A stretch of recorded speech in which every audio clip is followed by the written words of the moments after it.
Malcontent News is a team of journalists, activists, and researchers with three key missions.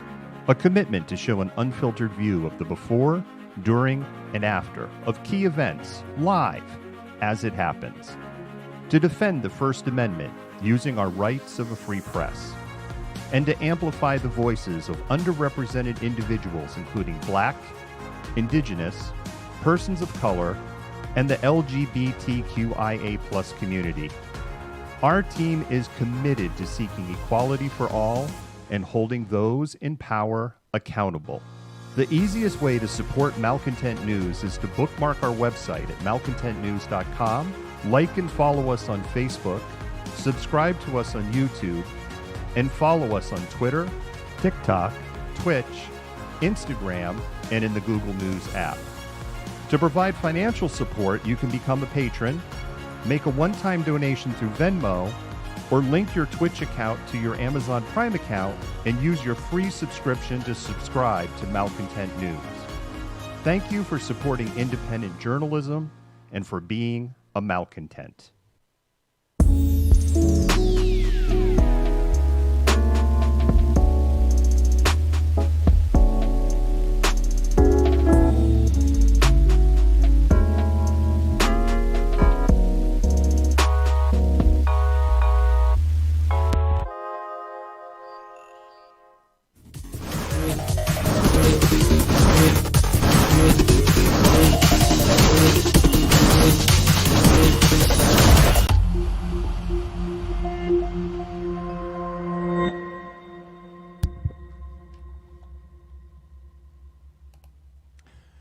Good evening, malcontents. Welcome to another informal Malcontentment happy hour. I am the malcontent David. Today is Monday, August 16th, 2021. It is the 1-year anniversary of the SPOG March, which resulted in the federal court deciding that Seattle police had broken the TRO that had been put in place just 6 days earlier, and $82,000 in fines and settlements, and the OPA doing a big fat nothing burger, which is what the OPA does. There's a lot to cover tonight. One moment, please. One moment, please. Where the heck is my... One moment, please.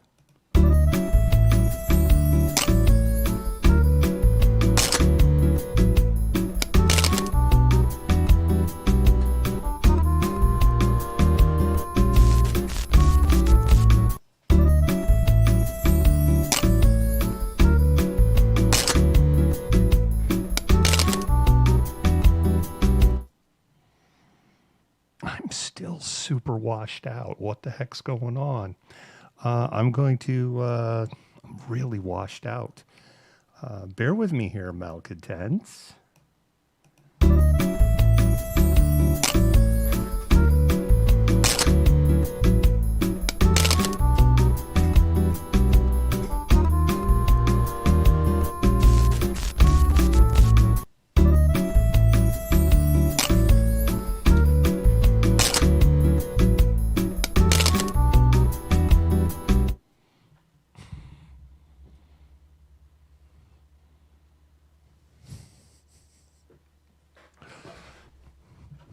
I don't know. We're just going to roll with it.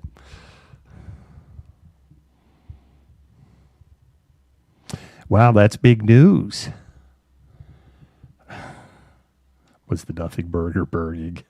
It may be one of those nights. I don't know. It's like after when I went like that and I went like this, the white balance and all in the camera reset. So I don't know. I was like super washed out. Okay, let's get rolling here. There is a lot to talk about. I think the first thing we're going to do is we're going to talk about the COVID situation. And let me pull up my numbers. It is going to be one of those nights. I've had a long day. Wow, 8 months. I'm almost eligible. I was like, boom, I was on that sucker.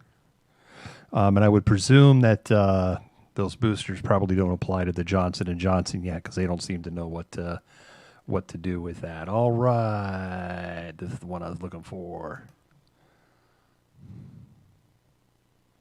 Come on. Thank you. It's totally one of those nights. Oh, my God. All right. We're just going to dive right into it now that I got this. I wrote over the weekend, my really growing concern when I look at the numbers, when I look at what's going on in the state of Washington, and when I factor in school starting in 14 days, we're only just kind of at the beginning of all of this. And this has got me really concerned. So we're going to go through and walk through some of the numbers. And let me switch the camera out. Here you can see my happy face with the numbers. So numbers are updated. These are the numbers from over the weekend. Now, there's a couple of things to understand as we go through this, particularly when we look at hospitalization data. Not all hospitals report over the weekend. That's always been the case here. So the Monday data is a little skewed. And some things look more optimistic and some things look more pessimistic. And the truth is somewhere in between. They don't do moving averages on hospitalizations. There's another thing I want to call out right now. There is an article on the King 5 website that says that Washington State is having 3,000 hospitalizations a day. That is completely not true. It is a major typographical error. What they are saying is that there are 3,000 new cases identified in a day, not hospitalizations. I don't know. Somebody wants to shoot a message over to King 5 that they need to update that story, and that's really critical.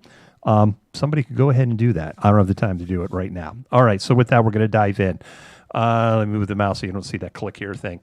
So our rates per 100,000 newly diagnosed cases have statewide blown up to 369.8. It's not good. This is a really lousy number. And there are some counties that have, quite frankly, some stunning numbers. Benton County, 985. They're up to 985.9. Grant County, 448.4. Franklin County, 1,040. Spokane County, where city of Spokane is, 443. Little acetine, acetonin, acetate, whatever, 538.9. Cowlitz County, 774. Grace Harbor, 374. Pacific County, 435. Pierce County, most recent data, 434.6. The King Story had them at 369 and change. That was their number on Friday, meaning Friday last week on the data that was available back to minus 3 days from the 8th through the 5th. So this is through the 8th. They're up to 434.6. King County, we're up to 285.1. Snohomish County is 322. There's nothing good here. San Juan County, 121, and even Little Garfield, plumbus-shaped. Do you have a plumbus in your home? Everybody has a plumbus. If you watch Rick and Morty, you get the reference. Even little plumbus-shaped Garfield County is now up to 3 cases, 134.8. The reason that's significant is that Garfield County has consistently been an outlier. These numbers, they're not good. The numbers aren't good. There's just no other way to slice it. Let's go ahead and start talking about acute care beds. Washington State, 82.9% acute care beds are occupied. That's actually down from what we did on Friday. So there is some good news in that number. There's about 1,500 beds statewide, acute care, that are available. Remember, when we say beds, we don't mean physical beds. If you don't have a person to care for someone in a bed, all you have is a bed. So there's about 1,500 beds with staffing left in the state of Washington. The counties in the orange are over 80%. The counties in blue, or I should say the districts because they're not representative counties, except for King County as its own district. Districts in blue are under 80%. Districts in orange are over 80%. So if we're up here where Pierce County, Snohomish County is, they're at 77.7%. If we go down here where Pierce County is, they're at 85.1. And I showed you some of the other numbers that are in that region. And again, they're not good. If we go to King County's at 86.9%. It's down a little bit from where we were on Friday. Out in the east, Spokane County is at 84.3%, and South Central, they're at 86.9%, this being the hotbed. Interestingly, Southwest here has always seemed to do a little better. What I don't know is what's going on in the Southwest part of the state is if the more critically ill patients are going into Portland or being sent to Portland. I don't know the dynamics there, but this sliver has always kind of done better through the pandemic, or I should say district. I shouldn't refer to it as a sliver.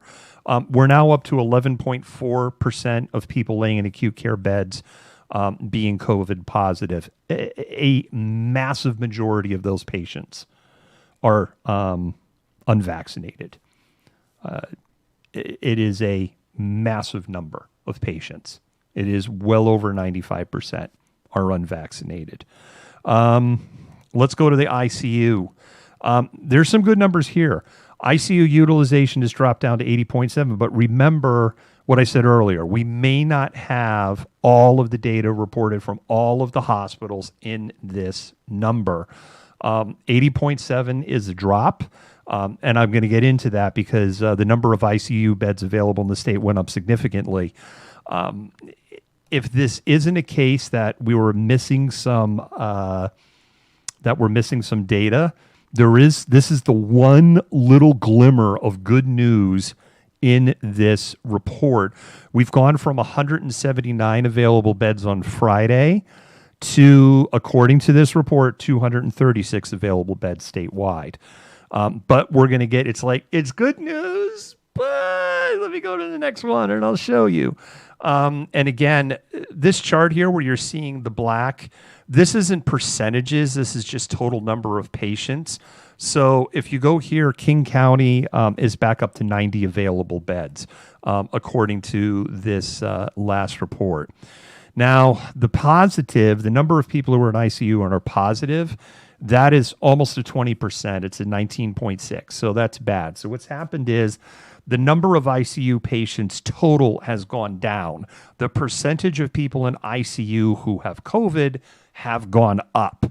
So there are 239 people presently in the ICU across Washington State who have COVID.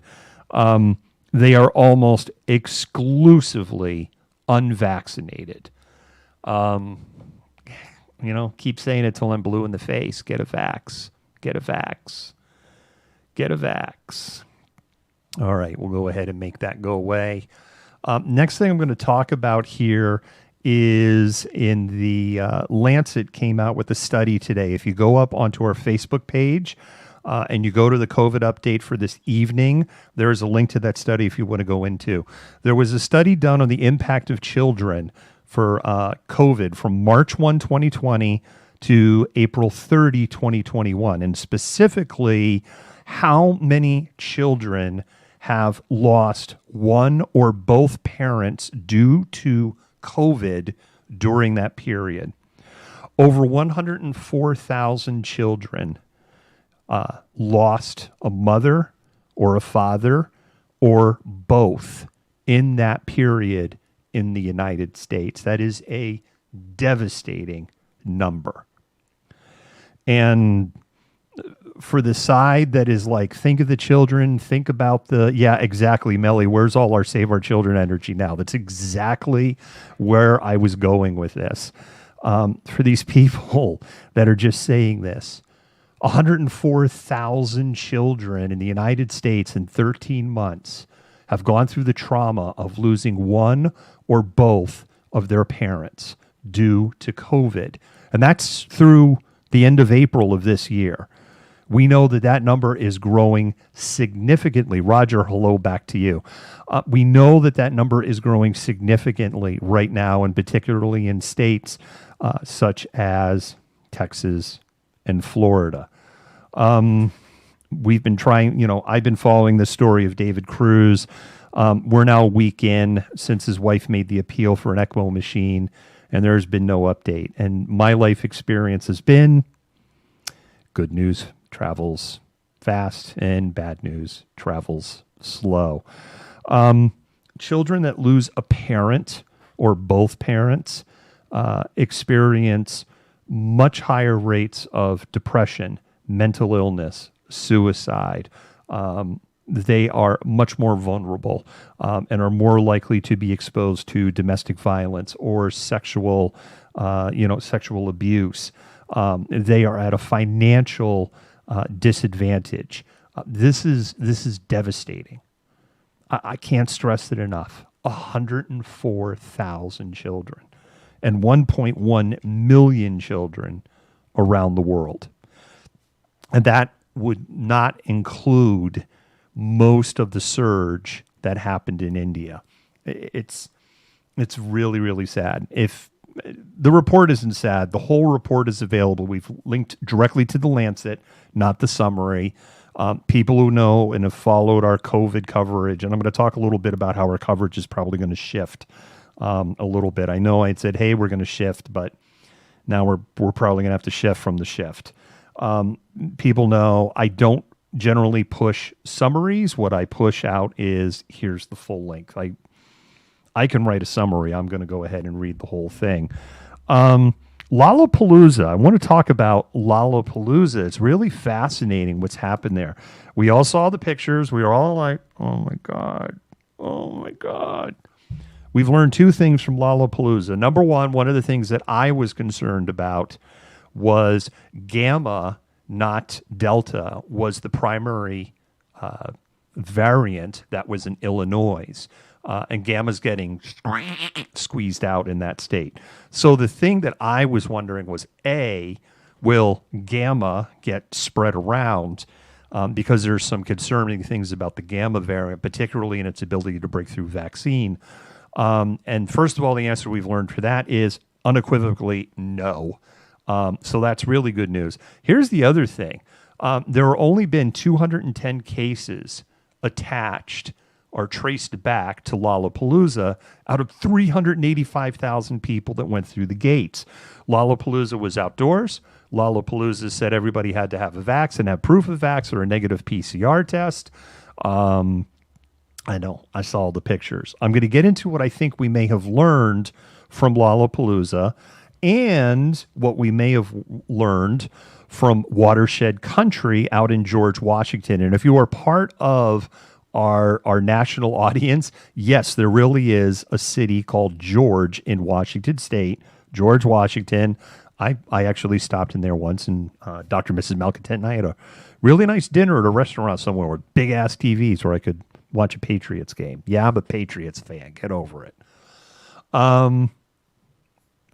Anyway, Watershed has had 210 cases attached to it, 25,000 attendees.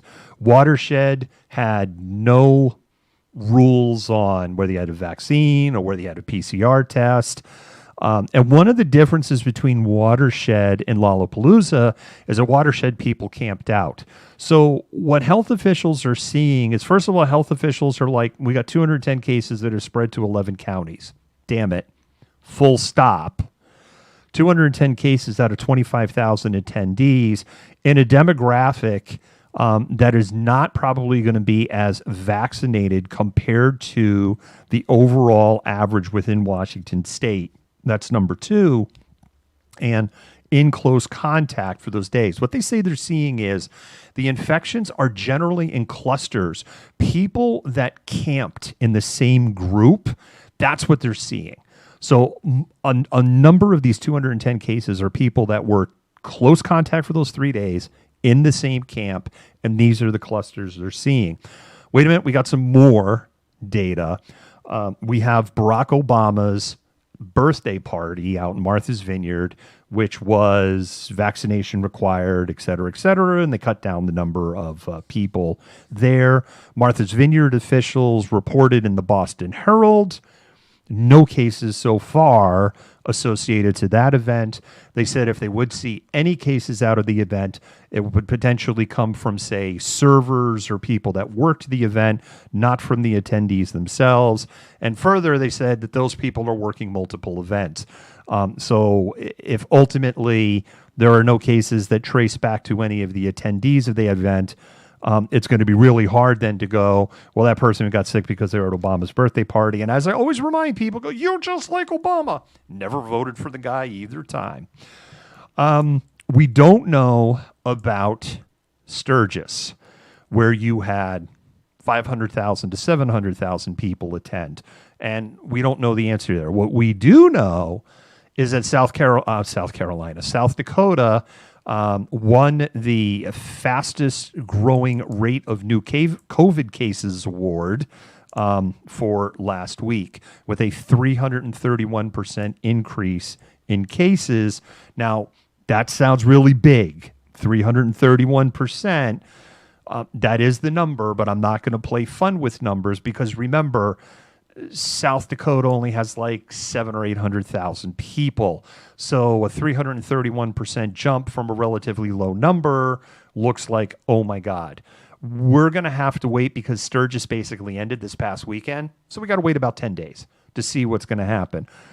This is anecdotal. This is not scientific. But we have now some anecdotal data which is pointing to the Delta variant having very low transmissibility in outdoor settings. And generally what we had seen with COVID is that COVID in outdoor settings had very low transmissibility in general. We saw this with multiple outdoor protests during COVID. Both you had right-wing protests, outdoors, not indoors. You had anti-vax, anti-mask protests, outdoors, March, April, May. You had all the Black Lives Matter protests. And there were very, very few cases that could be traced back to outdoor exposure. A couple of outliers. I know there was a protest in South Carolina. There was which was a Black Lives Matter one, and I know in Wisconsin they had an outdoor one, which was like an anti-mask or anti-vax or a pro-Trump thing, and they had a very significant spread in those. But those appear to be the outliers. Now, I am not sitting up here and saying, hey, you don't need to wear a mask at all when you go outside if you don't want to wear a mask. It's all good. No, that's not what I'm saying. What I am saying is there's some strong evidence, at least in the outdoor space. Delta just doesn't have as much teeth in it than it does if you have that indoor exposure or outdoors, close, sustained contact with the same person where you're sucking in that viral load. So that's what we've got on that information. And I think that about sums up our COVID roundup for the night. Melly, a bunch of places had wild-ass chud rallies last year. Say it louder for Fox News. Hey, Fox News, by the way, they're putting in like some very bougie, fancy-ass makeup store right in the heart of CHOP. Like as bougie as you can get. Seattle's not burning down, Fox News. Well, Liberty, I'm basically up to wearing a mask now the whole time. So, Roger, I saw that, the anti-mask insanity that happened out there. Next thing I'm going to talk about is Afghanistan, because just like, wow. And there's, of course, everybody's just pointing fingers, blaming everybody for everything. But the first thing I want to do is I want to show a picture. So let me go ahead and pull this up. I don't know if you all have seen this picture or not. So here's the story behind this picture. It's really, it's an amazing picture. And this airplane, this will be in history books. This, I think we're looking at a Pulitzer Prize picture here, by the way. I truly do. Regardless of the fact of the black cable just kind of running across the image, I guess the Pulitzer Committee could go, well, from composition, whatever.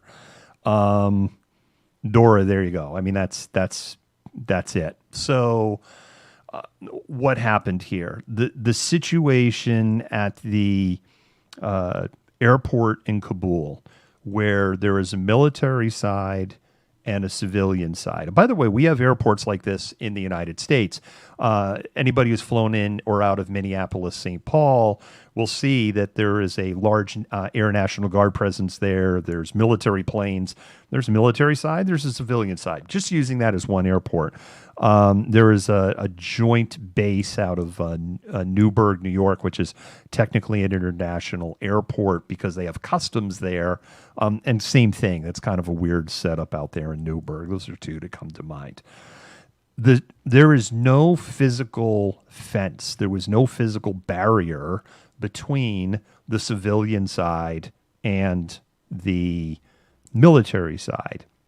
What was happening because the security situation deteriorated so quickly in Kabul, commercial flights that were supposed to fly out got canceled. This created panic on the tarmac. If you haven't seen the videos, there are videos of people that are just completely desperate, trying to climb up ladders, trying to chase after the plane, essentially kind of trying to do like a human wall thing to get the plane to stop its taxi and takeoff roll.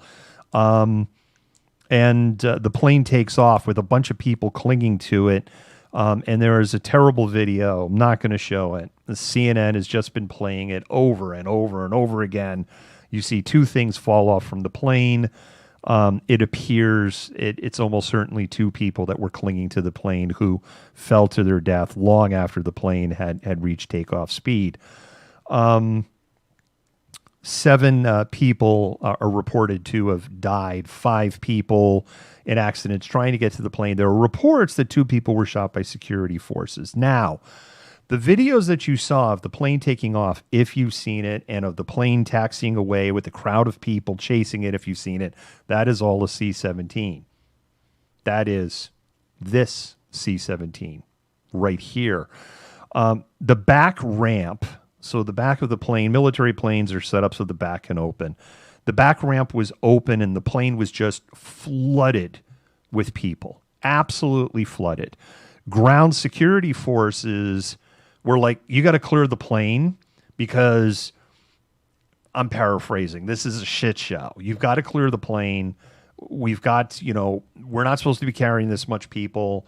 You're not supposed to have this much on board. It is reported that the flight crew said, screw that, closed the ramp, and took off. The flight crew initially estimated there were 800 people on board. The official count is 640. This is maybe like the number 3 or number 4 number of people to be on an airplane. The C-117 has no issues carrying this much humanity inside of it. There are some people on the Republican side that are going, well, this is why they failed. Look at all the men that are there. I don't know how big your screen is. There's a lot of women and children in there. There's absolutely men that's in there, but there are a lot of women and children that are in there. So far, what the reports I've heard is about 800 people total have been flown out in the last 48 hours, and there's 640 of them right there. Dora, I don't know where it land. I don't know where the C-17 has a very long range, so I don't know. And I think that was asked in the press conference. I think that was asked, and I was doing real work. Press conference, I had like literally on the background, and I was only, They said what? I kind of remember that question being asked and being told essentially we're not answering where the planes are going for security reasons. So that's what I know. on that. I want to talk a little bit about Afghanistan. We have a post up on our Facebook page, Malcontent, on our Facebook page, that has this chronological timeline of what happened in Afghanistan. People need to understand that this started with the Carter administration. There's probably some people listening to me right now that weren't alive when Carter was president. But this started 42 years ago with the Carter administration. The Soviets launched an invasion into Afghanistan in 1979. There was still this Cold War belief of the domino theory. There were also concerns that with the Soviets moving into Afghanistan, that they could continue to move in an attempt to try to get to some oil fields and other natural resources beyond Afghanistan. The United States government was feeling really, really salty about this whole thing in Vietnam and what happened in Vietnam and the proxy war that was done with China and Russia, funding and arming and advising North Korean Army and Khmer Rouge forces. And so Operation Cyclone was created. And what Operation Cyclone was done was to train, arm, and support the Mujahideen. Mujahideen is very loosely, it's like freedom fighter, loosely Muslim fighter. That's what loosely what Mujahideen means. By 1982, the United States, and this was all being run by the CIA. The CIA, working with British intelligence, started flying Mujahideen members to Scotland, of all places, for advanced weapons and military training. They were essentially doing the Baron von Steuben model of give us your best, we'll train them, they'll go back, and they will train your people, and then when you find the best of those, give us some more. Also in 1982, a figure named Osama bin Laden was popped up on the radar of the CIA, a charismatic individual with means and resources, and a good leader. And the CIA started grooming him because we're just so good in this country at picking the wrong freaking people. In 1986, because the Mujahideen was getting torn to pieces by Russian air power, the United States decided to start supplying them with Stinger anti-aircraft missiles. And it completely changed the tide of the resistance against the Soviet army when the Stinger missiles were provided. And, oh man, we're going to get into that, Shelley. We're going to so get into this. In 1988, there was another trip for Osama bin Laden to Scotland. 1989, Soviets retreat in absolute defeat out of Afghanistan. It bankrupted the Soviet Union. It broke the back of the Soviet Union, and it directly leads to the fall of the Soviet Union. It was the final straw in the collapse, and the United States wins the Cold War. Nope. They're going to get their final revenge. Now, we have to talk a little bit about Iran and Iraq, because they're in this toxic soup with the CIA also. Now, we started with Carter, and a lot of this from 1980, from 1981, 1989, or because it's early 1989, this is all Reagan. We screw up a lot of other places. We have the Ayatollah Khomeini takes over in Iran. We have the Iranian embassy staff, American embassy staff in Tehran, Iran, are taken hostage. They are held for over a year by a few days.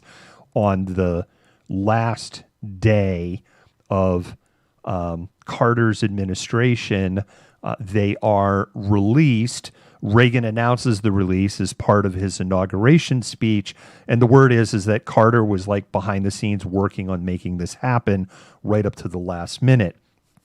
The United States was really salty about this, and Iran and Iraq got into a war unrelated to any of this. Saddam Hussein, secular, Iran, now a religious-run country, and it was a war for dominance of the region. It was Saddam who really had this vision of becoming the power broker in the Middle East. And so the United States went through the CIA to Saddam Hussein and was like, hey, how'd you like the recipe for chemical weapons? Because, we'll share that with you if you'd like. And so the CIA, working with Germany, West Germany, because we're Cold War at this time, taught and equipped Saddam Hussein and Iraq on how to make chemical weapons. The equipment that was sent to them was sent through a shell company in Germany, labeled as equipment for making pesticides. And the CIA was completely behind this program. In 1988, Saddam Hussein used chemical weapons in the Battle of the Fao Peninsula against the Iraqi military. Now, this is a really important event that happened. Iran had taken the Fao Peninsula. Iraq had did a major offensive. They pushed the Iranians completely out in just 35 hours. And now Saddam's handlers in Washington, D.C. and the CIA are kind of like, holy shit, we just wanted them to be in stalemate. We didn't think that one of them could actually maybe win. And so, once again, we in the United States did what would be a totally logical solution in this. No, we didn't press for peace. No, we didn't tell Saddam Hussein, we're not going to support you anymore. Nope.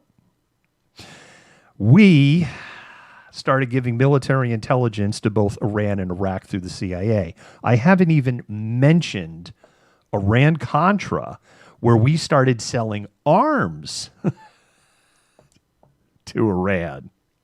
So we started selling arms to Iran beginning in 1985, and then we took through CIA shell companies in France.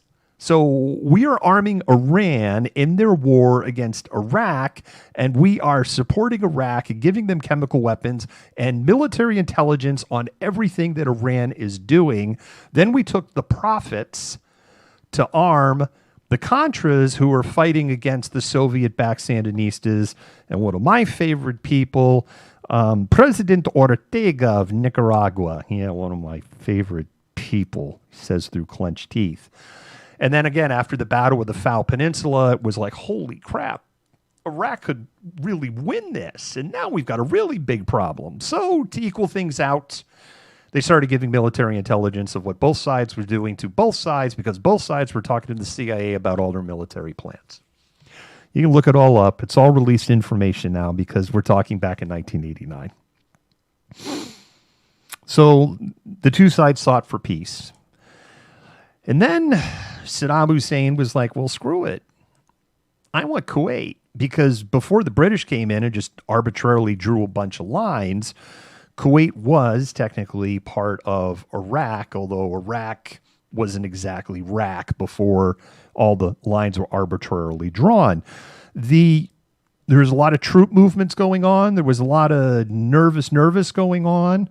April Gillespie with the United States State Department went and talked to her counterpart in Iraq.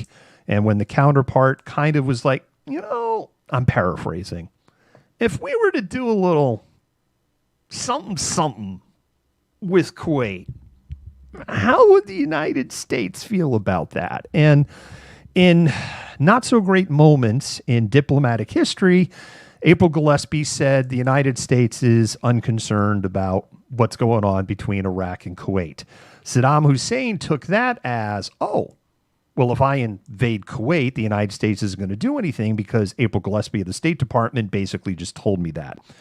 We get the invasion of Kuwait. We get Operation Desert Storm. Now, this is where things get really important because this is where the Taliban is born. Remember we talked about Osama bin Laden, funded, trained by the CIA, groomed? Well, when Saddam Hussein, Iraq was a secular nation. They were not a Muslim-led nation. They were a secular nation. When they invaded Kuwait, the Saudi government was shitting their pants because Saddam had a massive army. That army was now massed on the Saudi Arabian border, and Saudi Arabia did not have the mojo to stand up against Iraq if Iraq decided to invade Saudi Arabia. Now, Saddam Hussein never said, I'm going to invade Saudi, but he didn't say he wasn't either. So Osama bin Laden went to the Saudi royal family because remember, Osama bin Laden is Saudi. He's not Afghani. And he said, hey, I have a whole army of religious fighters, and I could bring the Mujahideen here, and we will defend Saudi Arabia and Mecca and the Holy Land in this cradle of the Muslim world.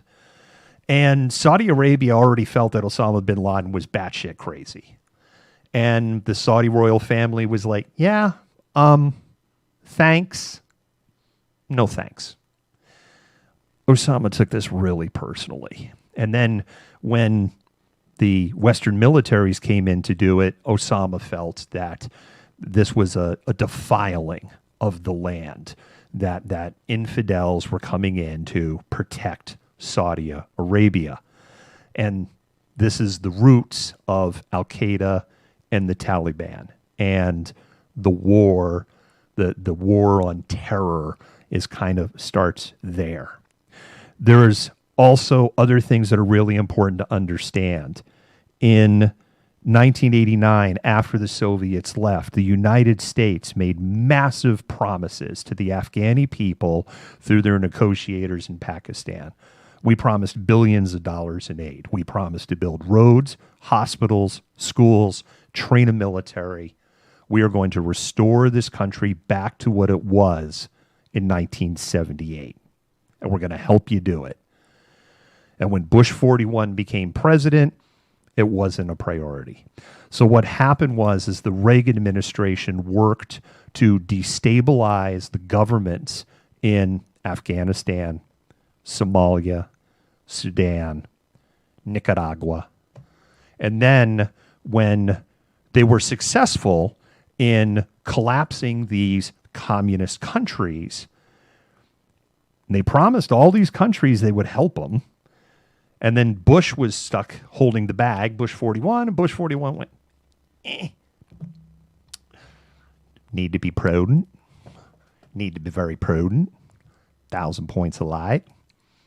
But not 1,000 points of light in those countries. Okay? Got to be prudent. Read my lips. No new taxes. If you're like, holy crap, this is like a global night, you're right, it is. It's just like the CIA screwed this up on so many levels, and with the State Department helping. We all know what happened in Desert Storm, or most of us know what happened in Desert Storm. This massive Western army rolled over the Iraqi military because the Iraqi military was a paper tiger. The United States and the Allied forces had absolute air superiority. It was like just a massacre, literal massacre on the evacuation routes that the Iraqi military was trying to flee back. Schwarzkopf wanted to go to Baghdad. Norman Schwarzkopf wanted to finish it. And there was a press conference where Norman Schwarzkopf had been told to stop his advance. And he spoke out against his commander-in-chief, George W. Not George W., George Bush, 4-1. Got to be prudent. And he was like, I could raise the American flag in Baghdad in 24 hours. There is nothing between us and Baghdad. And then the next day he apologized on TV. The word is Schwarzkopf almost got fired for his outburst. That's the word. We don't know. We'll never know that. All right. So then the next thing the United States does is they go to the Kurds and go like, okay, if you rise up and fight back against Saddam because we're not coming up to the north, we're going to provide armor and air support and weapons. And the Kurds rose up and we gave them nothing. And Saddam massacred the Kurds and we watched him do it. Then we enter into this period of kind of stalemate, but it's really not stalemate because the Taliban has now been formed in Afghanistan and they start fighting because we did not provide the support we promised. Afghanistan broke down into districts or regions run by warlords fighting amongst themselves because they wanted power and money and they were fueled by the opium trade. Poppies was the number one export under the Taliban, and you better believe poppies are going to be the number one export for Afghanistan starting next year. You better friggin' believe it. Oh, Dick Cheney has all his hands in this. At least Bush 41. He's so going back to 89. Wolfowitz, Rumsfeld, all their fingers are in this. So, 1996, the government collapses in Afghanistan. The Taliban take over, and they instill a brutal form of government there. Most of the world doesn't recognize it as the official government. Al-Qaeda is born in 1996. And they are able to start projecting their power. There are terrorist attacks in Asia. There are terrorist attacks in Africa. There's the huge one in 1998. There are terrorist attacks in Europe. There are concerns about major terrorist attacks in the United States. Bill Clinton, by 1998, was a little distracted with a cigar and an intern and an impeachment over a blowjob.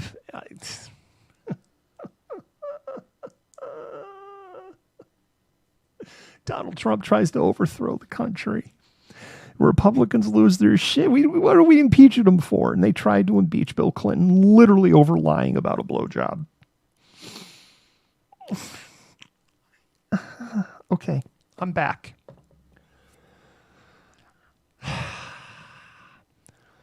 ...2008 election, Iraq's a shit show. It's a hot topic.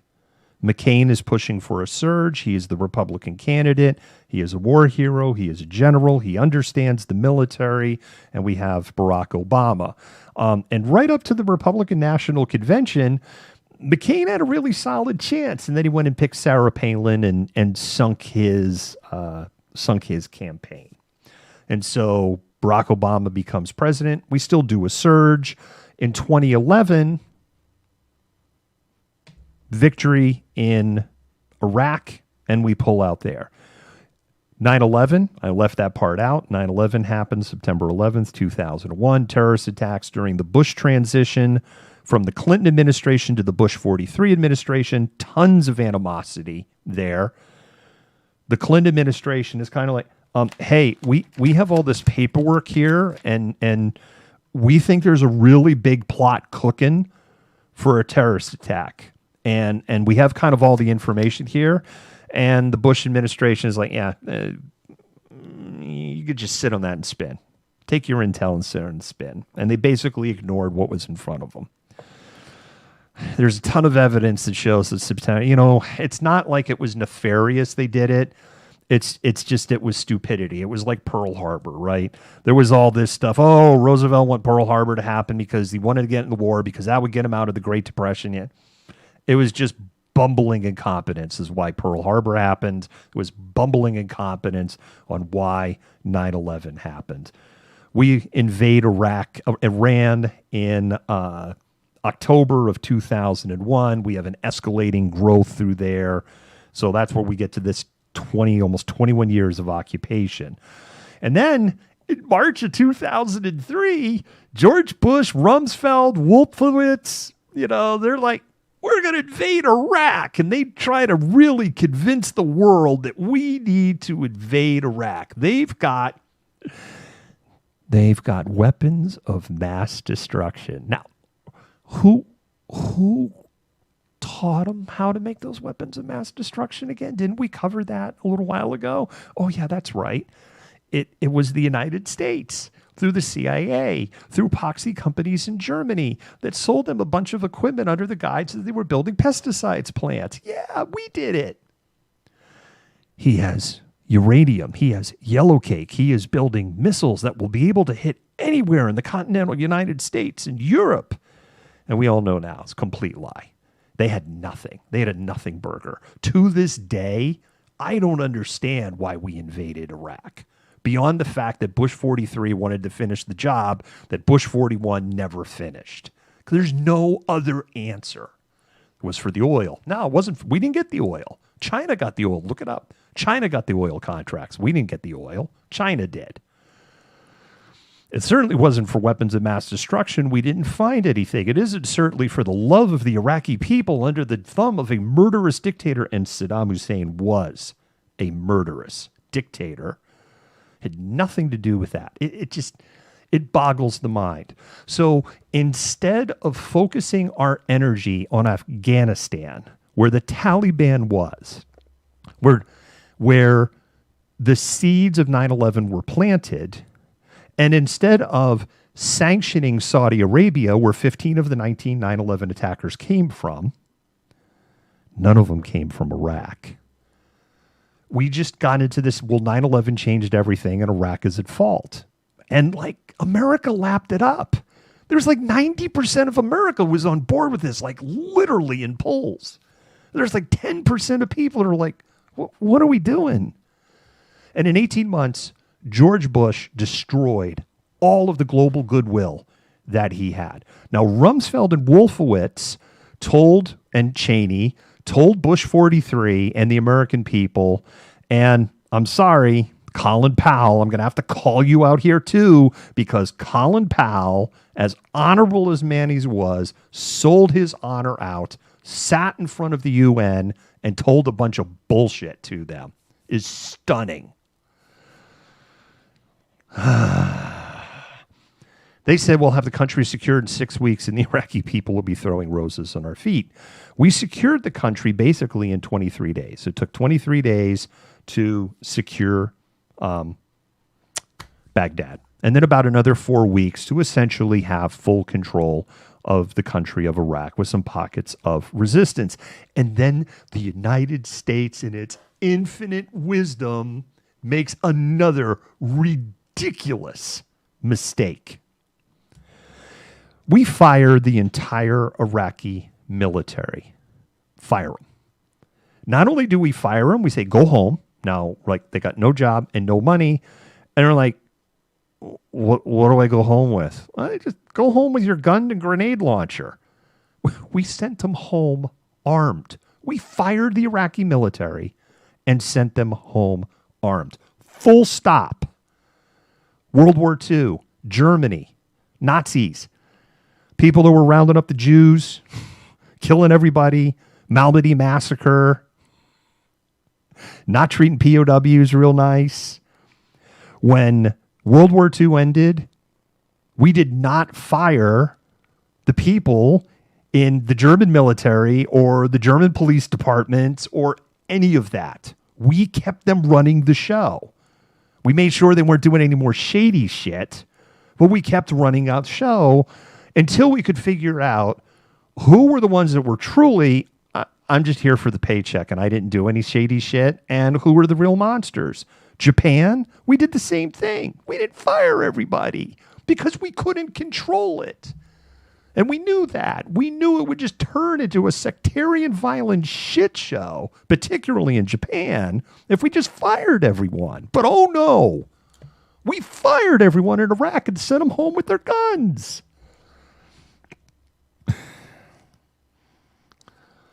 Oh, let's see. What did Mel say? Mel.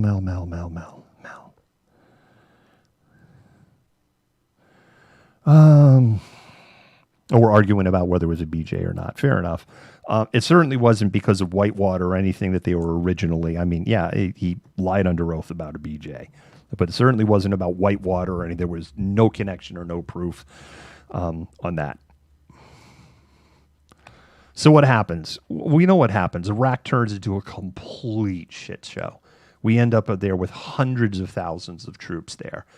There were months where we were losing hundreds of troops a month, and it was just kind of a pit. And this is when we get to the 2008 election.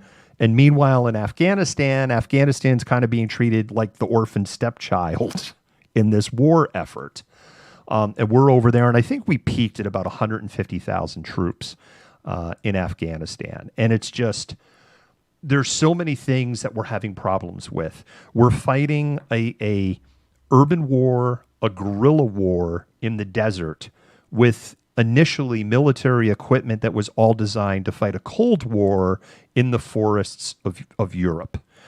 So our ground game, initially we were getting our asses handed to us. The Humvee, which is, the Humvee is essentially being retired out. It's almost completely retired out of the military now, U.S. military. The Humvee, meaning the Hummer H1, the civilian version, was as a military vehicle, like a very light infantry vehicle, is a terrible vehicle in its original form. And the insurgents in Iraq went and used improvised explosive devices. They used classic guerrilla tactics, mines, and the Humvees were just terrible to work with in this environment. And we were seeing the same things in Afghanistan. The thing that we had was air power, and we really used our air power in those countries. 2011, we call victory in Iraq. Barack Obama, huge troop drawdown. And at the same time, you have a splinter group of Al-Qaeda in Iraq. And they are so awful, so evil, so violent that Al-Qaeda leadership goes, those guys, yeah. It's kind of like American Wolf and the Three Percenters, where the Three Percenters are like, dude, we don't want American Wolf around, okay? Because, we want death to America, but whoa, dude. And so you had the splinter group, and ISIS, Daesh, was born. Osama bin Laden is found, killed, confirmed, and decapitates the leadership of Al-Qaeda. And then Daesh, that's the insulting name to call them, and that's the name I prefer to call them, takes the wheel on leading what was Al-Qaeda. And they rapidly start gaining ground in Iraq and in Syria. And in 2014, guess what? We're back. And we have to do another surge in Iraq. And at its peak, in late 2015, Daesh controlled vast sections of Syria and about 40% of Iraq. And the atrocities that they were doing made the Taliban look like Rotarians in comparison. And all this time that this is going on, we are totally distracted to the mission in Afghanistan. And we are treating Afghanistan as, from a military standpoint, the second-class child. Now let's fast forward to 2018. Donald Trump is elected president in 2016, moves to the White House into 2017. He has campaigned on several promises. One, he's going to wipe out Daesh within 30 days. That's promise number one. Number two, he's going to get us out of Iraq. Number three, he's going to get us out of Afghanistan. Promise broken number one. We don't even come close to ending Daesh in 30 days. And the second thing is there was a major surge that started in December 2015 in Iraq to push Daesh out. So by the time Donald Trump had come into the White House in January of 2017, Daesh was already on the ropes. They were under attack from all sides: Kurds, United States, Iraqi military, Syria, and Turkey, and Russia. They were being hit from all sides. That is not to say that Daesh essentially collapsed, because within about 7 months at that point, they were down to 5% of their territory, almost all of that in Syria. And that was done on Donald Trump's watch. Donald Trump executed the Obama plan. They really didn't change anything because the plan was already in place. And they made some stupid mistakes in there. Particularly, we got in a shootout with Russian forces, created an international incident between the two countries very early in him arriving there. And it was all kind of, oops, sorry, we're Russians and the United States. We're literally shooting at each other. So we got that. So he gets us out of Iraq, although we're probably going to have a semi-permanent military presence there. And Iraq has really shaky, questionable stability. And of course, Iraq is just torn to pieces. It is nowhere near the country that it was back in 1990 from any standpoint. Educational, infrastructure. They don't have a murderous dictator or Saddam Hussein, but boy, did they have to pay a big price for that. So he essentially, you can't say he fully got us out of Iraq. He kind of did. But boy, oh boy, we just continued to fuck up Afghanistan. In 2018, the Trump administration started direct talks with the Taliban without talking to the Afghanistan government. Players in that included Pakistan, Qatar, and once again, Germany. Germany, what the hell? And there was an agreement that was made. And that agreement that was made was to release a key prisoner being held in Pakistan. And gosh darn it, I'm looking for his name. That's why you see me looking away and probably hear the clicks going. I thought I had his name pulled up. I don't have it. The mullah that was released out of Pakistan was the co-founder of the Taliban. This guy was shoulder to shoulder with Osama bin Laden. He oversaw the atrocities that the Taliban committed in that country from 1996 until his capture and arrest. And Mike Pompeo specifically negotiated for his release to appease the Taliban without talking to the Pentagon and without talking to the Afghanistan government, and also without pressing the Pakistani government, which was allowing the Taliban to exist and operate within their country. And essentially what the Taliban was doing is doing what every country that has handed the ass to the United States has done since we ended in a stalemate in the Korean War, which is we will go into a country, meaning the people fighting against the United States, we will operate in a country where the United States won't want to attack because they don't want to turn this into a larger conflict, or there could be very negative impacts if they were to attack. So, for instance, in Vietnam, wouldn't operate above, I believe, the 38th parallel. If I got that number wrong, somebody let me know. I seem to remember it was the 38th parallel. Melly, I know. We don't we apparently do negotiate with terrorists. I think it was the 38th parallel. We don't go above. North Vietnamese and all, they knew it. And so, and they operated out of Cambodia and Laos. And, Nixon, of course, escalated. And then ultimately, when Nixon was like, well, screw you in this 38th parallel thing, and they did Operation Rolling Thunder, and they bombed carpet bombed Hanoi with B-52s. The North Vietnam government was like, okay. We want to talk now. We'll talk. I'm not even going to get into Nixon and what he did in the Paris Accords.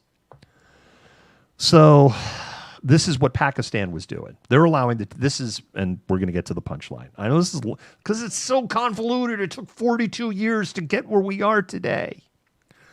In 2019, the Trump administration is further negotiating for a final peace agreement with the Taliban. Mike Pompeo is heading up these negotiations. They are being done through Qatar, and you have the Afghanistan government is not even have a seat at the table. They signed the Doha Accord in February of 2020.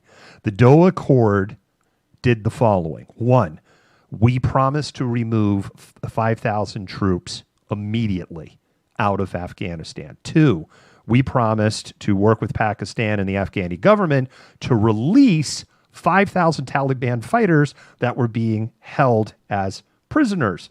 So we agreed to take 5,000 pieces off the chessboard and let them have 5,000 more pieces on the chessboard. Oh, it gets better. We also promised that we would fully withdraw by May 1, 2021. We'll withdraw all troops. In exchange, what the Taliban has to do is say Al Qaeda bad, and make promises that essentially like they're not going to go do their terrorist thing anymore. I'm not making this up. You could go, the Doha Accord is on the State Department's website.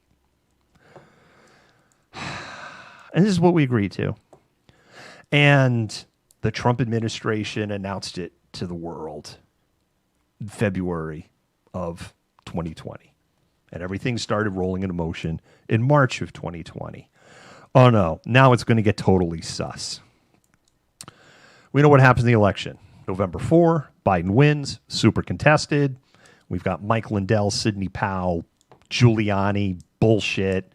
On the 7th, the press calls it, the states call it. Joe Biden's won the election.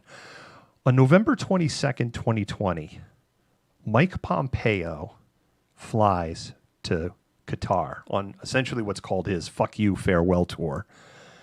And he's there for a summit on November 23rd and November 24th.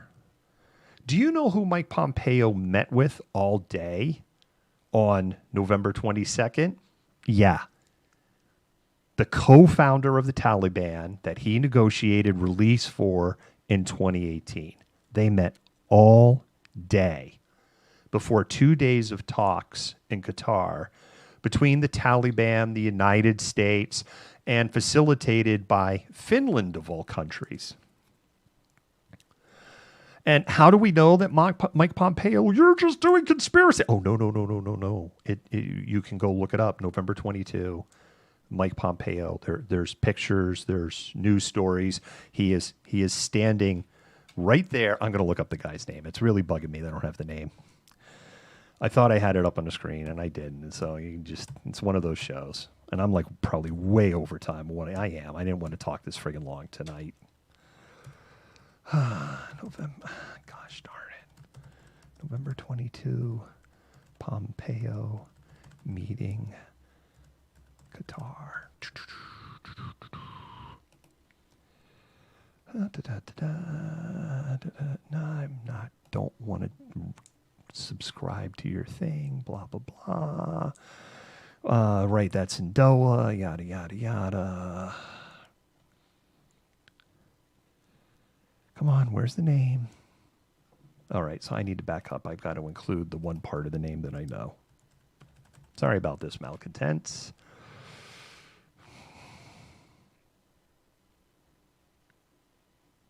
He meets with Mullah Abdul Ghani Baradar. I don't know if I got the last name right. I know that I got the two first ones. Baradar. Mullah Abdullah Ghani Baradar. That he negotiated for, yes, it's all on my Facebook post. He negotiated for his release. Guess who the current president of Afghanistan is as of yesterday? Guess. Everyone guess? I'm going to wait for you to guess.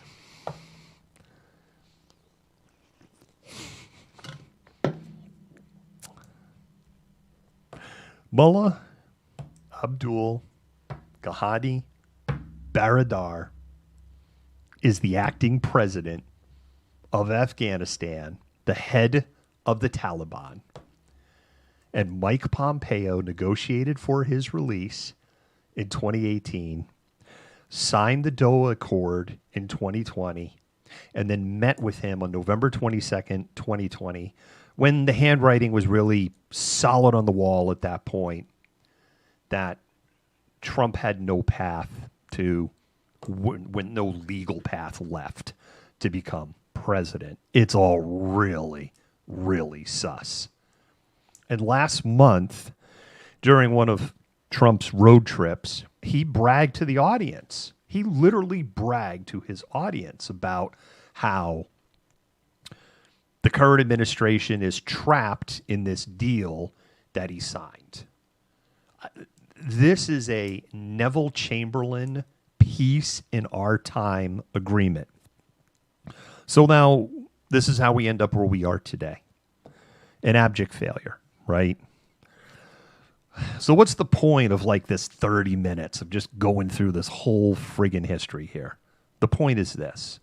This started with Carter. Reagan made it exponentially worse. Bush 41 threw gasoline on the worse. Bush 43, somewhere in a Rick and Morty parallel universe, Bush 43 focused all of his attention on Afghanistan. We never invaded Iraq. And I have a feeling that that parallel universe looks really different. But it's not what happened. And Bush 43 got us into this aborted war in Iraq for no reason. And we invaded Afghanistan and wasted 20 years, more than 2,600 lives. 22 veterans a day are yeeting themselves. And I'm going to talk a little bit about that. I do have a message for our veterans tonight. I do. If you're a veteran of this, I really want you to hear what I got to say. I'm going to try to keep it together when I tell you. Social Security Trust Fund was raided by Bush and Cheney. The millennials had just been left with an IOU in the box. My generation, Gen X, will probably be the last generation that has anything meaningful out of Social Security.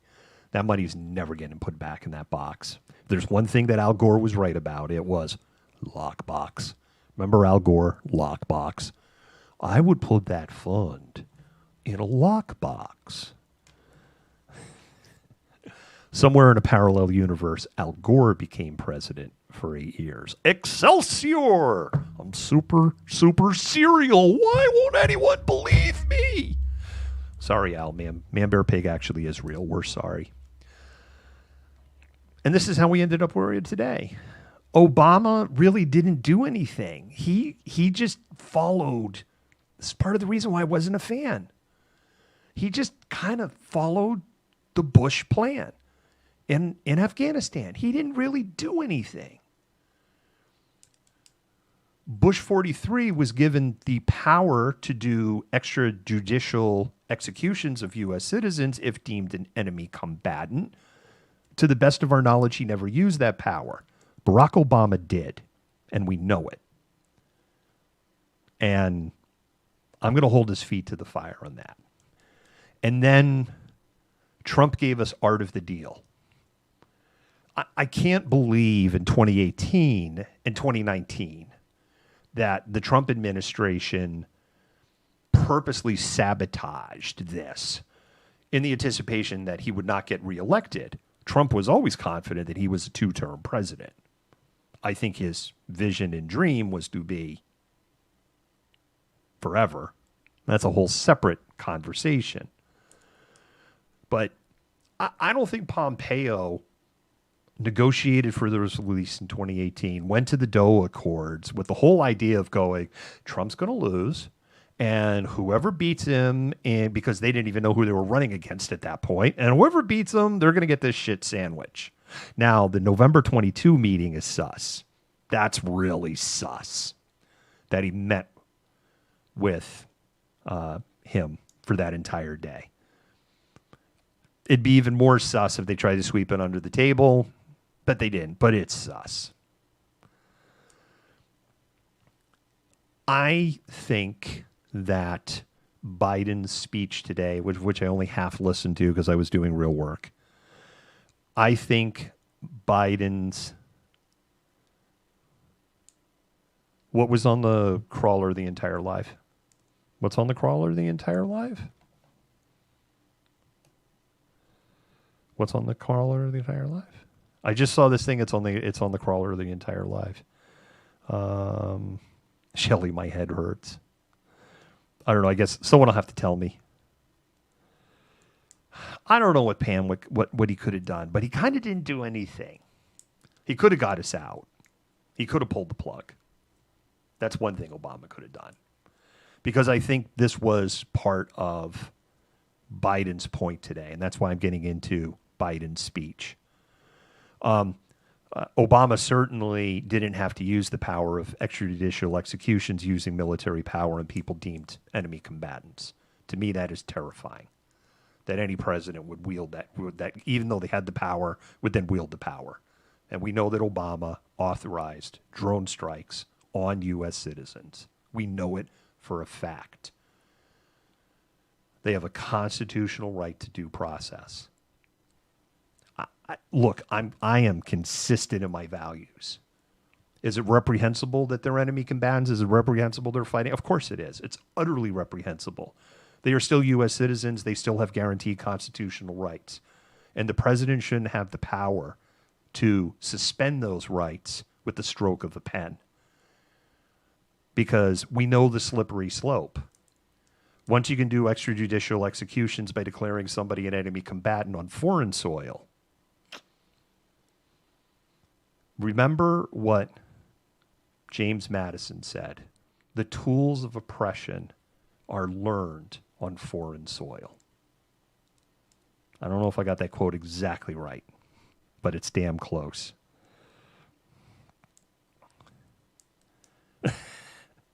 You know, the Russians are saying he fled the country with like suitcases of money, and I'm just like, do you guys think that's like an own? Is that where you're at? Do you think it's like, dude, we all know he left the country with suitcases of money. Of course he did, because that's what people like him do. I don't think Biden's speech was very good today. There are aspects of the speech I completely agree with. The biggest thing that I agree with is this. Biden, as far back as 2010, is on the record. We just need to get the hell out of Afghanistan. He is on the record as 11 years ago. He campaigned on we're getting out of Afghanistan.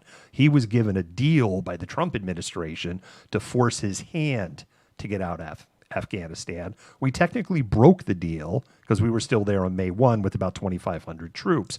And the Trump administration, by the time Biden had come into office, had drawn things down to 5,000 troops. And let's not forget, Trump wanted to get everybody out. And basically, the Pentagon said, we can't withdraw people that fast. It's like it's logistically impossible unless you just want it to be a shit show. We can't do it. You should have talked to us before you went to TV with that. So I wasn't a huge fan of his speech, but he is right. We should have done it 5 years ago. If we didn't do it today, it would just eventually happen in 15 years. I disagree strongly with the criticism from the political right that when President Biden said at the end of the day, the defense of Afghanistan was dependent upon the Afghan people. And he's right. We spent $1 trillion. We shredded Social Security for every generation after mine. We created an army of 300,000 people. I got to wait for my keyboard too, because I got something I want to look up.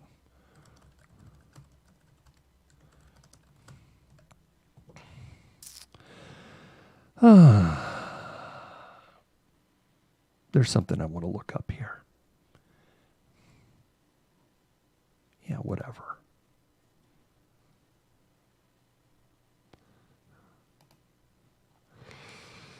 Let's see. Largest army in the world's China, then followed by India, then followed by the United States. That really shouldn't come to anybody's surprise. I'm actually a little surprised how far down the row Russia is. 1, 2, 3, 4, 5, 6, 7, 8, 9, 10, 11, 12, 13, 14, 15, 16, 17, 18, 19. Afghanistan has the 20th largest army in the world. I'm going to rattle off really quick the armies that are bigger. Morocco. Morocco was a 310,000 person army? What? I'm going to go on an ADHD fueled dig rabbit hole in that later. Brazil, Venezuela, Turkey, Thailand, Indonesia, Myanmar, Egypt, Saudi Arabia, Vietnam, Iran, South Korea, Pakistan, Russia, North Korea, United States, India, and China. Afghanistan had a larger army than France, Ukraine,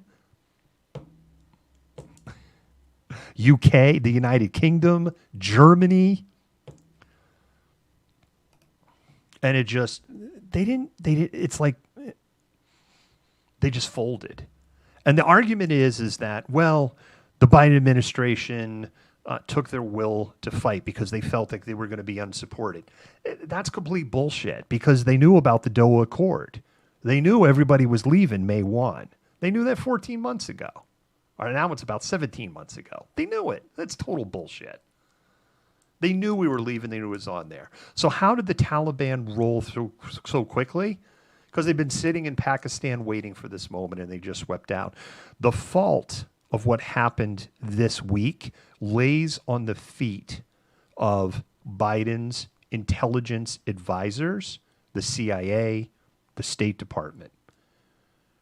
Because his intelligence advisors grossly miscalculated to an unbelievable degree the security situation that's there.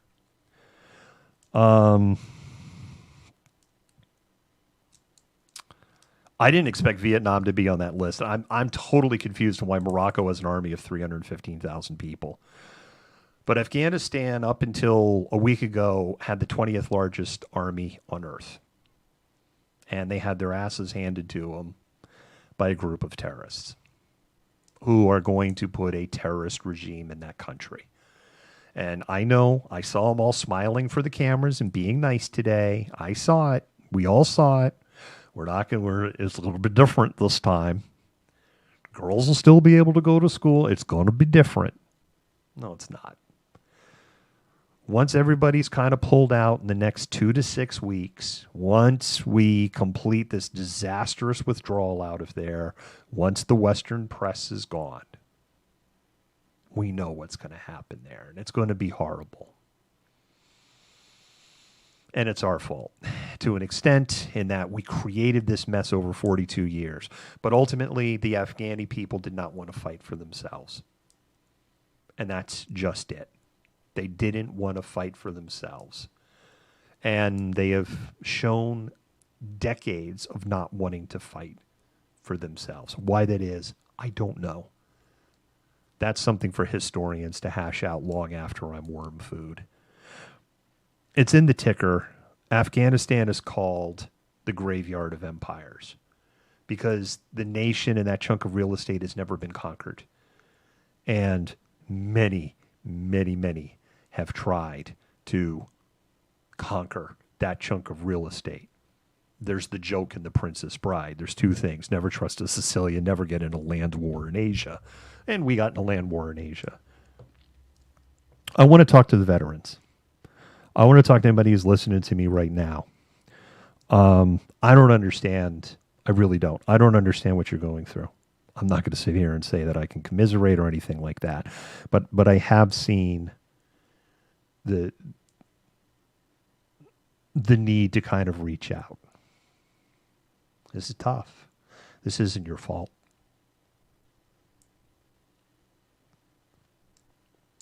You did what you were supposed to do.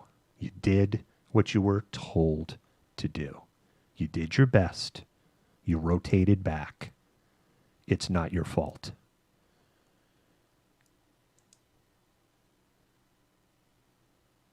It's not. And if you are feeling things, there is help. You can reach out and get help and get help. 22, your brothers and sisters and theys, a day. It doesn't make it go away. It doesn't. You can stand down. You did your job. You did it well. You're home. There's nothing that you can do to change the outcome. There's nothing more you could have done. There's nothing less you could have done.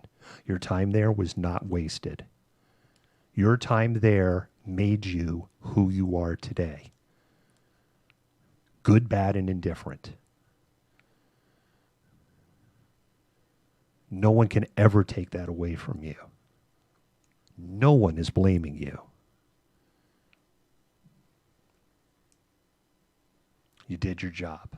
You're home. It's time to stop fighting.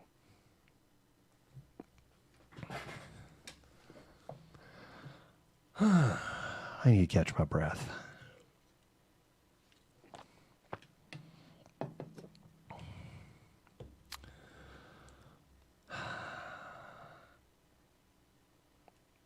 There's interference.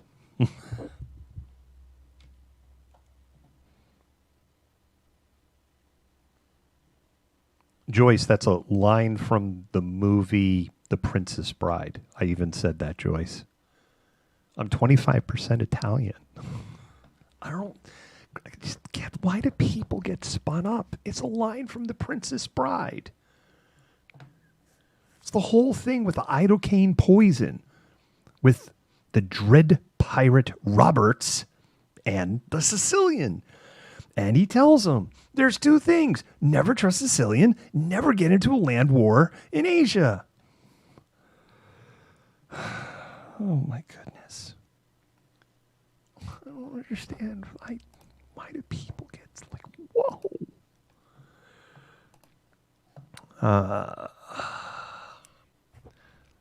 All right. Next thing I want to talk about this bag of smack. Let me pull up the camera here, and this is the last topic of the night. I want to talk about this bag of smack.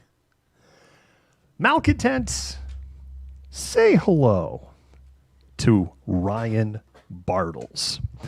Ryan Bartles was filmed over the weekend on a New York City subway.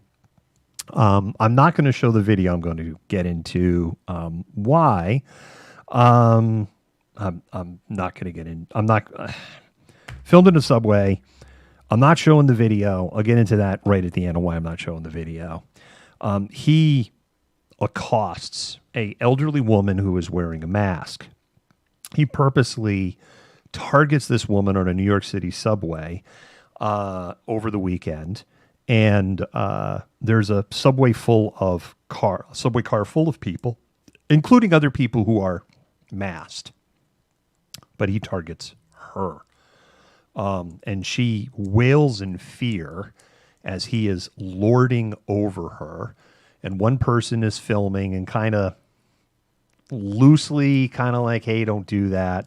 One other person stands up for a minute, but to me in the video, it's not clear if that one person is kind of like, dude, you need to sit down, or if it's kind of like, dude, rock on, keep doing that. It's not clear to me. And he's basically take off that mask, and then the person that's filming, he gets in that person's face, and it's like, what do I believe in? I believe in freedom, which of course is just this really ironic line, because if he believed in freedom, doesn't this elderly woman who is now terrified that she's going to get beaten on a New York subway while 20 people watch and do nothing, wouldn't believing in freedom include her freedom to wear a mask if she wants? Anyway, Ryan Bartles, this is what we know. He's from Virginia. And he was blown up this morning, early this morning. Aunt Karen on TikTok, a couple other creators. He was on Twitter, and it was all the same story because we didn't know his name. We got to know who this guy's name is. Who is this? We got to know. Streamworks in the house. Kevin, how are you tonight? So anyway, Here's the video. The reason I'm not going to play it, like, the Chuds have found our YouTube channel. They are reporting every single friggin' show. Nothing's been taken down. We've had a ton of videos made adult only, which hurts us for SEO. It hurts. So anyway, I'm not showing the video. You can go find it yourself. It's real easy to find. Anyway, what do we know about this guy? Oh, wait a minute. I got to show you. See, there's Aunt Karen. Aunt Carrie trying to track him down, so we tracked him down. But we got to find out a little bit more about him, and then we're going to get some more because I want to show you these pictures because these pictures are important. Ah, man. I can't show you these pictures. I can't blow them up more than what they are. I was going to plan to blow them up more than what they are. Oh, it's Instagram. So somebody just took the Instagram. That's fine. What you can't see there in the yellow circles is he is at an anti-vaccine rally, and he is displaying Proud Boy, white power hand gestures. There is some speculation that he may also be on the FBI's wanted list for the January 6th insurrection, and that he may be subject 442. They have pictures of people they're trying to track down, and there are some people that he may be subject number 442. It didn't take long because he was just so blatant. As you can see right here, he just did not care about being filmed. The first thing I'm going to tell you that you want to be going to be shocked. He's 27. Hate is hard on a body. Hate is really hard on a body. He is 27. He hails out of Virginia. And he was working for CarMax. Now, a lot of people are like, oh, CarMax, he was selling cars. No. He was working for CarMax Corporate, has a college degree. He went to a private, bougie school, and he got a full scholarship for his college degree because, of course, he did. He, according to his LinkedIn, was at CarMax as a product manager. CarMax initially said, whoa, we've seen this stuff. We're going to look into this. He hasn't worked for us since May 2021. Nobody seems to find like a job or where he's working. Of course, he's trying to erase all of his socials. I have a theory that he's actually unemployed. That's my theory. 27. And you should see the pictures of him when he graduated college. He is aged like 20 frickin' years. He's 27. I mean, I think my hairline's about in the same place.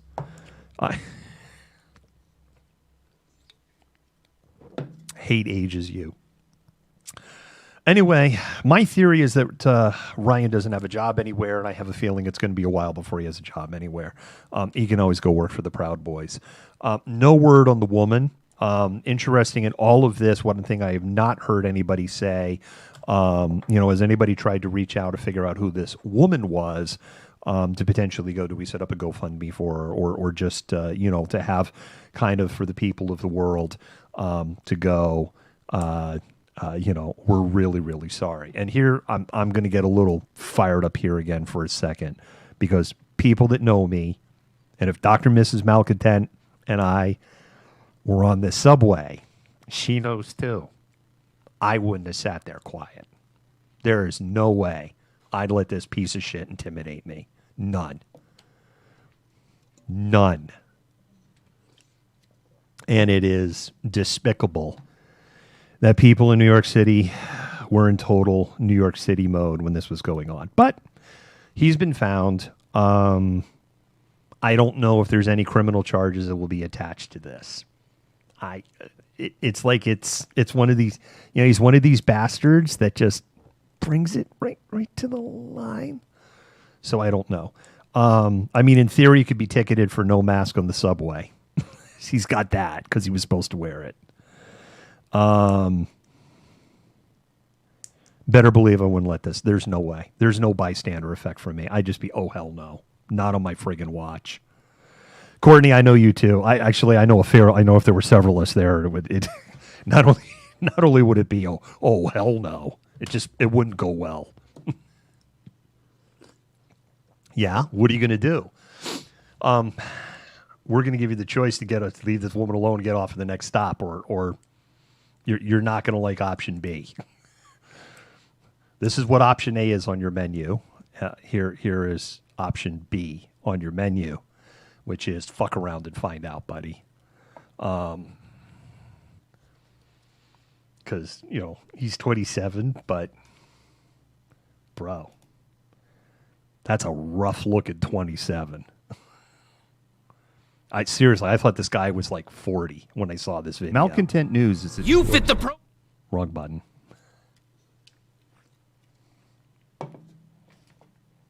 The Peruvian dancing dust. You think he's in the Peruvian dancing dust? Do I have any happy news? I gave you happy news. The number of people in ICUs in Washington State is much better. I think kind of happy news that this piece of crap got lit up on social media. Has been called out. I don't have like any otters or anything like that to show you. There's a creator on TikTok. They haven't had videos in a while. I know I've shared this creator with some people, but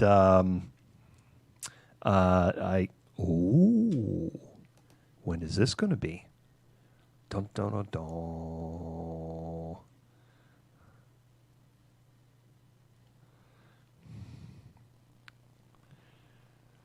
Oh, the East Side has got their own little piece of shit organization like Safe Seattle. It's called Safe East Side.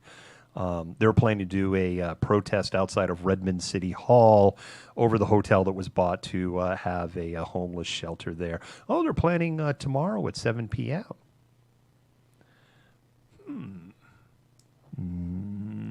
Probably going to be really busy tomorrow. This is the thing. I'm back in the corporate machine. If I wasn't back in the corporate machine, I was like, oh, my cameras will definitely be there. We need some happy news. All right. I don't know. I met a girl that I once knew, and I said, do you have any happy news? But she just smiled and turned away. I went down. I don't know. Let's see. Good news. Good news. Good news today. Let me see if I can find some good news today for you. No, that's not good news. Nope. Well, I mean, it's good news, just not interesting good news. Nope. This is just a bunch of, boy, they're like, oh, okay, here, we'll check this out.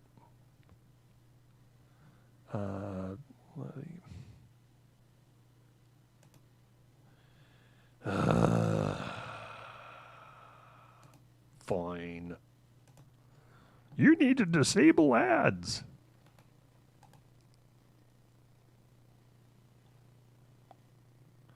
Let's see, we got a bunch of Olympic stories. They have just more great. I'll give you permission to run ads, and you don't have anything interesting here.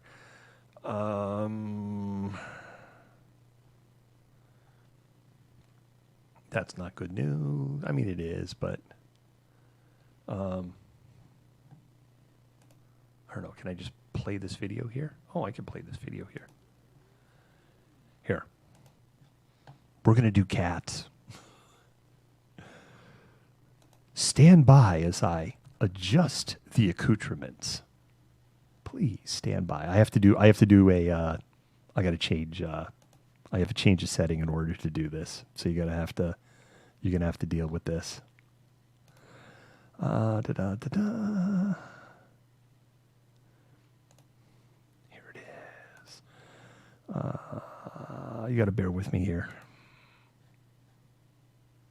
All right, I don't want to close that. I want to leave that open. We'll go here. We'll flip it over. I'll put it in this view. I got to check one more thing. We'll unmute that.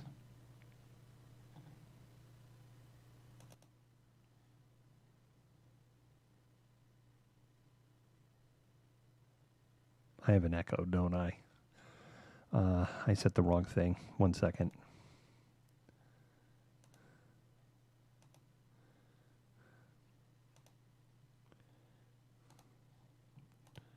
We'll try that again. All right. I think we're good. No, I'm going to echo. I'm just going to roll it.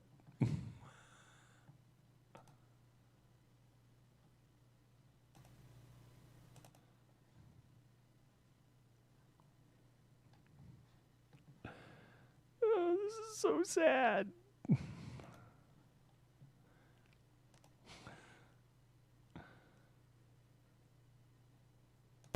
Riley is 12. We haven't had any applications on him at all. None. And he's the best cat. He loves to give kisses. Oh, Riley, you need a forever home. Too often, the golden years are lonely years, and not just for people. But CBS's Chip Reed may have found a way to change all that. At a recent cat adoption fair in Northern Virginia, the kittens got all the love, while the senior cats were largely ignored. Sadly, cats who lose their human companions are often euthanized or spend the rest of their lives alone.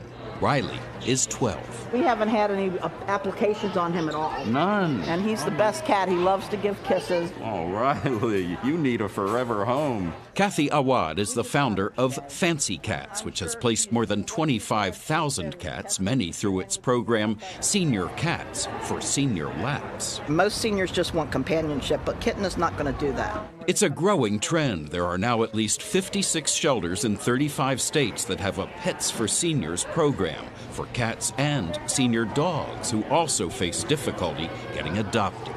Bonnie Paul has 5 senior cats, including 12-year-old Gracie. The day we were there, she decided she was simply not going to perform for that camera. But normally, Paul says, they're all very affectionate. What is the best thing about senior cats? I think the love they give you. And there are plenty of senior cats like Riley just waiting for their chance to fall in love. Chip Reed, CBS News, Centerville, Virginia.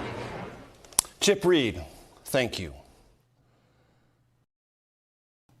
Oh my God, Riley's cute. Oh my God.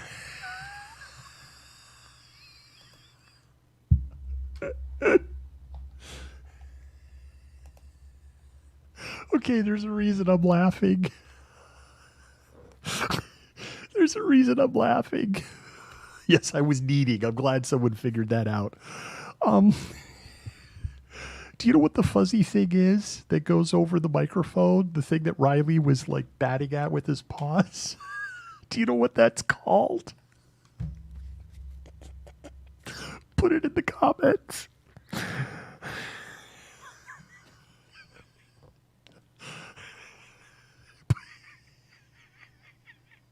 It's video production humor, okay? Well, it's not called a wind guard. Yes, it's a wind guard, but that's not what it's called in video production. It's called a dead cat.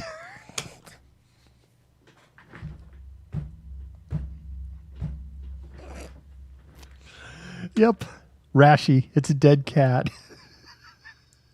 Riley, let me play with the dead cat. I know it's an inside joke, I guess. I'm letting you into it. It's why I'm just lost at watching that. I don't know why they call it a dead cat. It's called a dead cat. They're very fuzzy and fluffy on the outside. It's all synthetic, so it wasn't made out of cat. But that's what they're called. That's the slang. It's a dead cat.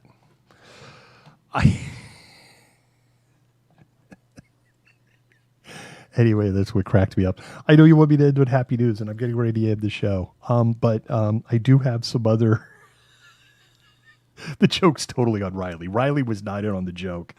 I do have some stuff where you're just like, really? This is how you're going to end the show? We have a chance for some smoke. I've been looking at the weather forecast. I was concerned that we would get some smoke during this week because there was a lot of north wind in the forecast this week.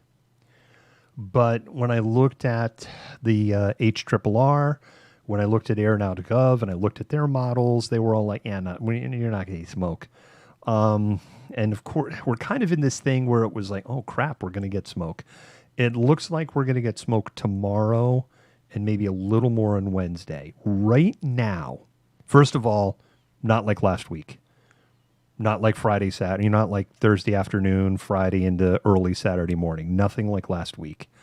It looks like right now we're going to have the orange glow thing again. I think it's going to be mostly above. What happens on Tuesday night, wind dies down, air compresses, everything kind of starts getting pushed down a little bit. So Tuesday night, Wednesday morning might be a little something, but I don't think we're seeing AQIs 100. There's no air quality alert in place as far as I know, unless they popped one up. Let me just confirm that there isn't one. I would hate to tell you, oh, there's no air quality alert, don't worry about it, and then find out that they popped one up, because then I would just feel really bad. No, there's no air quality alert. So this is just something. This isn't.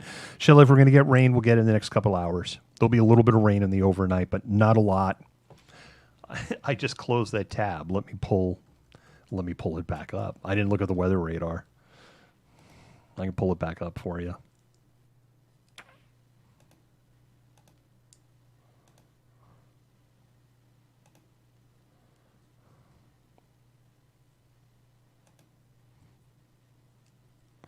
Wow. I don't know. It looks like a nothing burger for rain. It's kind of like raining up in Everett-ish, north of Everett, Marysville. It almost kind of looks like a convergence zone is set up a little bit up there. Maybe that will eventually drift south. It's almost windless right now, but boy, it doesn't look like much rain.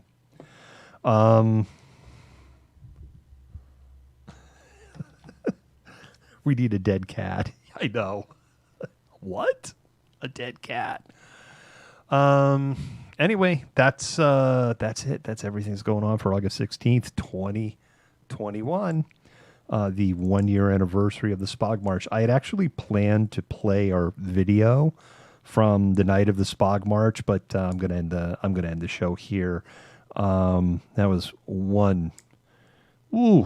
that was a spicy night. If you didn't watch that, that's the night I basically took a flashbang. It's caught on camera. It goes off just right behind me, like literally right behind me. As a matter of fact, a year ago tonight. That's part of it right there, because somebody picked it up off the ground and handed it to me like an hour later. And we're like, here, that's what got thrown at you. I'm like, really? They're like, yeah. Have a souvenir. Literally said, and I'm like, wow, it's so cool. 1.8 mile run, and it was really hot and humid that night. If people were there, if they were there as they know what I'm talking about. It was hot. It was humid. They ran us 1.8 miles, like literally ran us. I did that in 55 pounds of gear with, thank goodness I had the ballistic vest on and some other stuff there. That flashbang would have friggin' wrecked me if I didn't have helmet and ballistic vest on. It just would have friggin' wrecked me. I didn't have hearing protection in. Man, my clock was rung afterwards. And the OPA basically did almost nothing after that night there. It was just, that was a wild night. No, Trumpet Man is September 23rd or September 24th. These dates are etched in my mind. And I just missed Trumpet Man. 8/16, no, Omari wasn't there on July 16. Omari wasn't there. I know there were a few other streamers there, but I couldn't tell you here. Renee was there.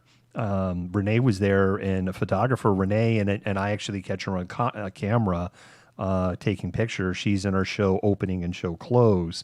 But yeah, Renee was there. And damn, I was so impressed with Renee, because basically anybody that can keep up the Seattle police arrest you if you couldn't keep up. That was September 7, Pam. That was the second Spog March on September 7. The 1 year anniversary of that is coming up. By the way, OPA has not released the findings on their investigation on that one. I saw that that midget Lex Luthor is suing NASA because of course he friggin' is. All right, I want to go to the question of the night real quick because I want to wrap up the show. Question of the night was, Afghanistan is called the graveyard of empires. Is the United States, with everything you know about what's going on right now, is the United States epitaph been carved in Afghanistan this weekend? Yes or no? And then why? And a short little things. Country music was September 7 and then again in December, but I can't remember the exact date on December. The December one was funny because we immediately figured out they were specifically watching our stream because they were playing some song, and I was like, that's a pretty good song. Just for the love of God, don't play Achy Breaky Heart, whatever you do. And then like 45 seconds later, Achy Breaky Heart starts playing. Then we mentioned some other song, and that started playing. And then on the stream, I was like, hey, apparently they're taking requests. And they stopped taking our requests at that point.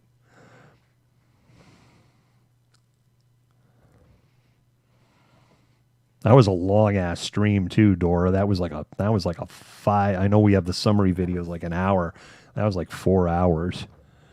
Chris Hedges would say yes, and I concur. So there's our first one there.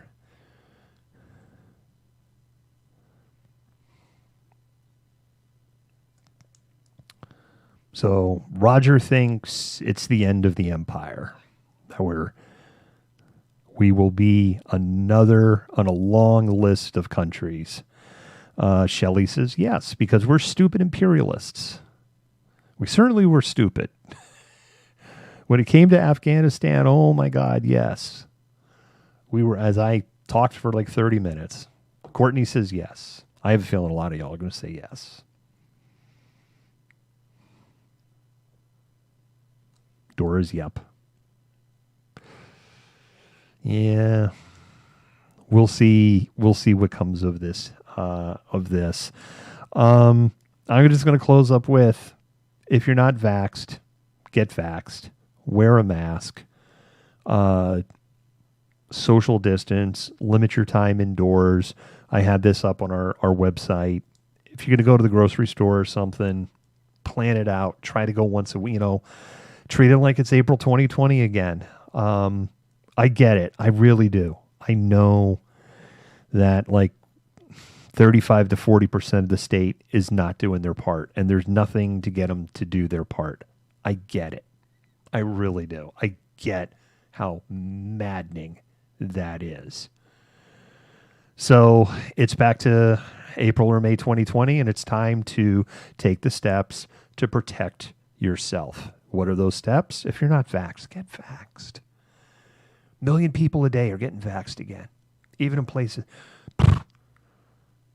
Spend 20, 30 minutes until you're just going to see video after video of people in ICUs going, I fucked up. I should have got vaxxed. Don't be that person. Get vaxxed. If you're not, wear a mask. Plan your trips, grocery stores, gas stations, stuff like that.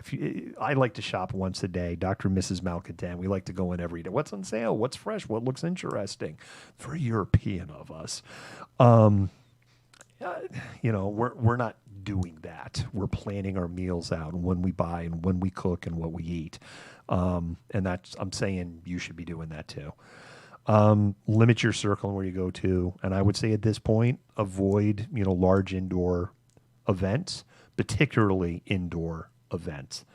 And those are the things that you can protect yourself. And the last thing is, because we know Delta breaks through even if you're vaccinated, if you feel sick, and I don't mean, I have a stomach ache. I mean, if you feel sick, get tested. Don't be like, I get allergies in September. I don't know what's in the air.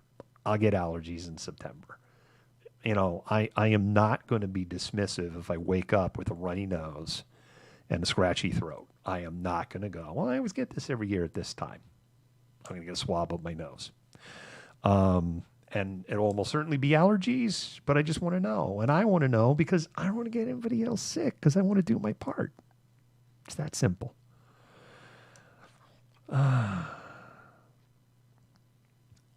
It's funny, Catherine, how fast people have just slipped back to this kind of stuff, right? If somebody had done that this time last year, like the whole store would just be like, bro, what did you just do? You know, and people have just totally slipped back into their gross ways. Little steps. I want to have you all around. All right. And so with that, I know it's a little bit of a shit show tonight and a couple of points, but I hope you enjoyed it. Become a patron. If you're not a patron, throw a little tip jar money in the Venmo. Helps keep the lights on. Malcontent out. Malcontent News is a team of journalists, activists, and researchers with 3 key missions. A commitment to show an unfiltered view of the before, during, and after of key events live as it happens. To defend the First Amendment using our rights of a free press. And to amplify the voices of underrepresented individuals including Black, Indigenous, persons of color, and the LGBTQIA+ community. Our team is committed to seeking equality for all and holding those in power accountable. The easiest way to support Malcontent News is to bookmark our website at malcontentnews.com, like and follow us on Facebook, subscribe to us on YouTube, and follow us on Twitter, TikTok, Twitch, Instagram, and in the Google News app. To provide financial support, you can become a patron, make a one-time donation through Venmo, or link your Twitch account to your Amazon Prime account and use your free subscription to subscribe to Malcontent News. Thank you for supporting independent journalism and for being a malcontent.